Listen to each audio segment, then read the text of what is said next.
What's going on, HDL fans? It's Gordon Stein here, coach of your Washington Archons, bringing you another coach interview. And today I'm joined by returning coach of the Cincinnati Salandits, Gaytor. Hello. So Gaytor, let's just talk about the Cincinnati Salandits for a minute. Why the Salandits of all Pokemon? So the Salandit is actually my favorite Gen 7 Pokemon. So I don't know, it's just I like it. It's fun to use and He's a cute yeah, boy. He's a very cute man. very cute. And so, speaking of Pokemon and Pokemon you like, what is your all-time favorite Pokemon?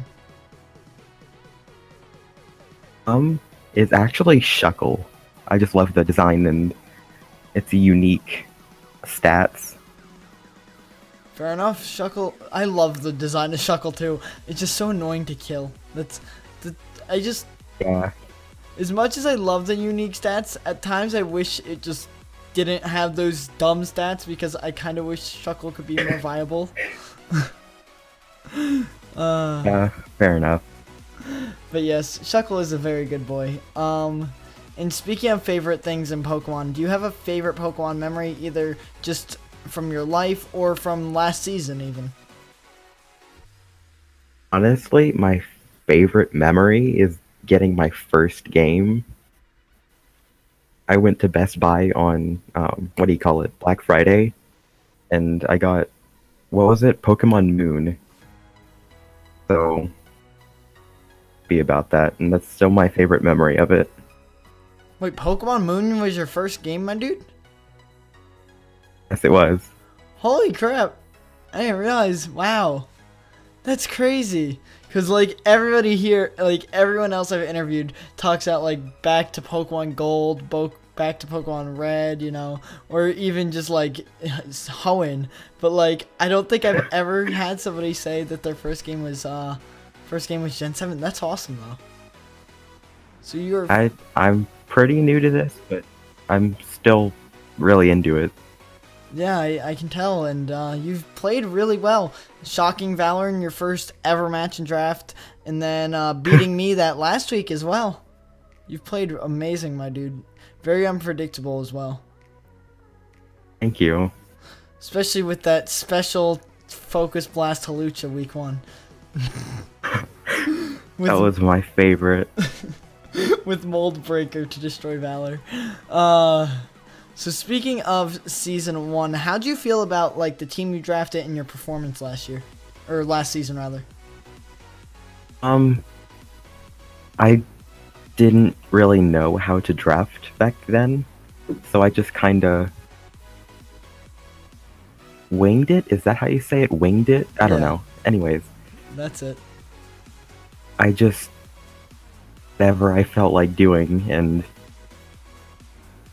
I didn't know how to. I didn't know what to draft, but you know what? It turned out fairly well, so I'm kind of pleased about that.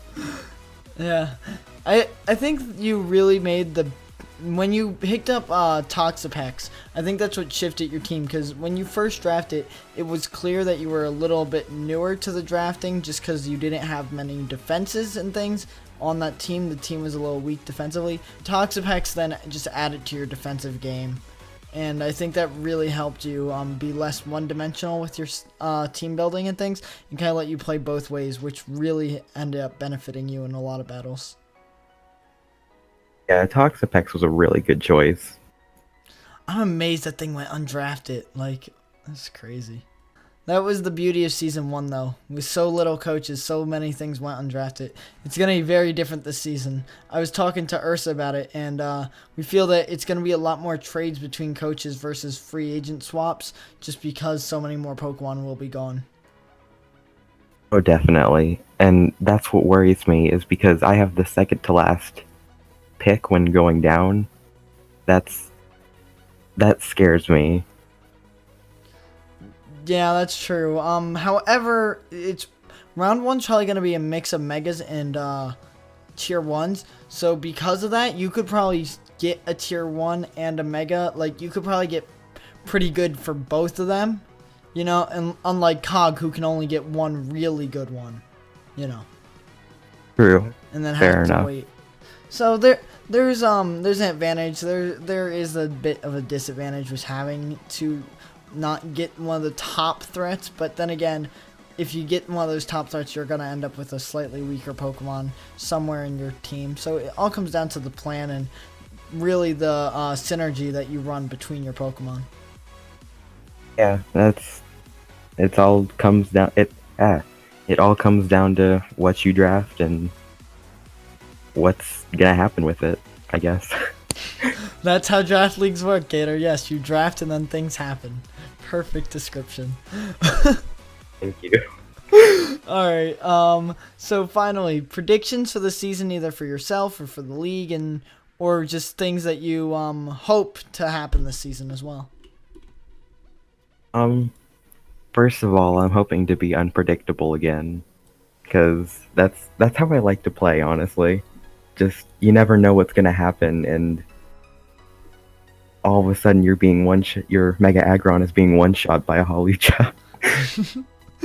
Oh my god. Focus Blast. I don't think Valor will ever live that That- down. That was my favorite part, I swear. Anyways, but I'm also hoping to play a little better this time, and also draft better, because season wasn't that great. Fair enough. I think you know a lot more of what you're doing, so I think you're going to do a lot better with everything. Yeah.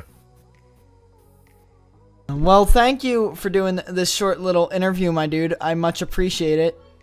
And Absolutely. best of luck next season. Oh, thank you. You too. Thank you, my dude. And thank you, everybody, for watching. Until next time, I've been Gordon signing off. See ya.